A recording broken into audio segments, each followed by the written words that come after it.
Lo terrible de esta crisis es que nadie cuenta la verdad y por otro lado se hace recaer la culpa sobre los únicos que no tienen ninguna culpa, con lo cual estamos ante lo que yo considero y defino como una inmensa estafa intencionada. Esta situación económica, esta crisis, arranca cuando explotan las burbujas de títulos que se llamaban hipotecas subprimes en Estados Unidos, que sabíamos que era la titularización de hipotecas basura, hipotecas que se sabía que antes o después sus titulares no podrían pagar. Hipotecas que ya no las tenía un banco, sino que se habían convertido en títulos y se habían ido vendiendo y revendiendo y revendiendo y revendiendo hasta infectar de alguna forma como un gran virus todo el sistema financiero mundial.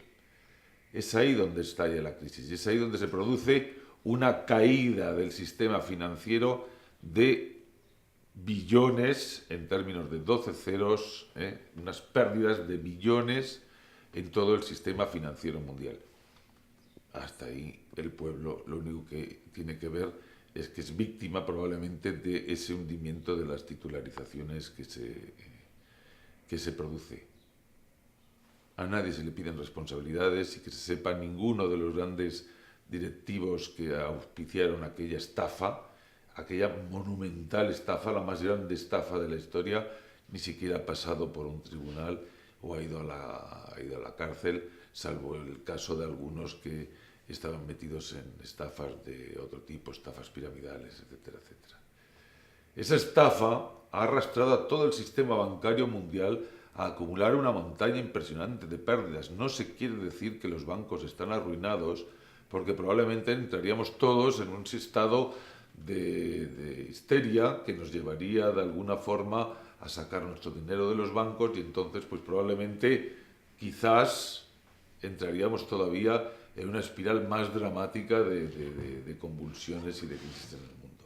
Ahora, ¿qué tiene que ver los ciudadanos con todo esto? ¿Qué tiene que ver los ciudadanos en España con la crisis que se atraviesa en nuestro país? Nos venden que hemos vivido por encima de nuestras posibilidades. Yo no conozco a nadie que haya vivido por encima de sus posibilidades.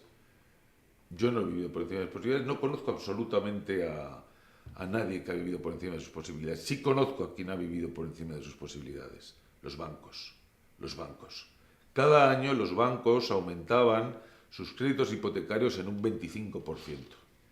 Cada año, desde el año 2000 aproximadamente, crecían un 25% sus créditos hipotecarios. ¿Cree el que me está viendo que eso surgía de los depósitos que nosotros ingresábamos en las cuentas de los bancos? Es decir, que éramos 25% más ricos e ingresábamos un 25% más en las cuentas de los bancos para que ellos a su vez lo prestaran a, a todo aquel que estaba moviéndose en el negocio del ladrillo, a los promotores, a las inmobiliarias, etcétera. No, los bancos, para poder seguir prestando y prestando y prestando dinero a las especuladoras y a las inmobiliarias, pedían dinero al extranjero. Y los bancos fueron cargándose de deudas y de deudas y de deudas y de deudas, y por un lado tenían a todos sus inmobiliarias que les debían dinero y por otro lado tenían sus deudas con todos los bancos internacionales. Los bancos internacionales entran en crisis como consecuencia del problema de las hipotecas subprime y de los Lehman Brothers. Y simultáneamente en nuestro país además entran en crisis los promotores, los dueños de terrenos, los constructores y las inmobiliarias, y de repente dicen que no pueden pagar. Y los bancos se encuentran atados de pies y manos. Deben dinero a todo el mundo, a bancos que por otro lado están medio arruinados y no pueden cobrar los créditos que han prestado por valor, se estima, de unos 400.000 millones que les han dejado de pagar. Los bancos entran en crisis, los bancos están quebrados, pero no se puede decir, porque primero los nombres de los bancos son personajes y personas muy importantes los que están al frente de esos bancos. Y en segundo lugar, porque de nuevo estaríamos ante el pánico de sacar nuestro dinero que no está ni siquiera presente. No está ni siquiera presente. Los bancos no tienen liquidez porque no tienen dinero prácticamente ni para atender las demandas de caja que hacemos todos los días cuando nos acercamos a la sucursal o a un cajero. En definitiva, son los bancos los que están en crisis y están arruinados. No se quiere decir, y entonces se construye la gran mentira. hemos vivido por encima de nuestras posibilidades.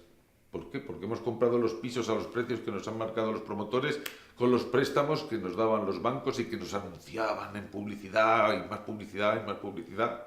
¿Por qué? Porque hemos comprado los coches que nos anunciaban y nos prestaban el dinero con más publicidad y con más publicidad. ¿Cuánto han ganado los bancos con eso? ¿Cuánto han ganado los promotores? ¿Cuánto han ganado los ayuntamientos? ¿Cuánto han ganado la especulación? ¿Cuánto ha ganado la corrupción con todo esto? Los ciudadanos no hemos ganado nada. Ahora, la solución que se quiere presentar a esto no es llevar ante los tribunales a los culpables.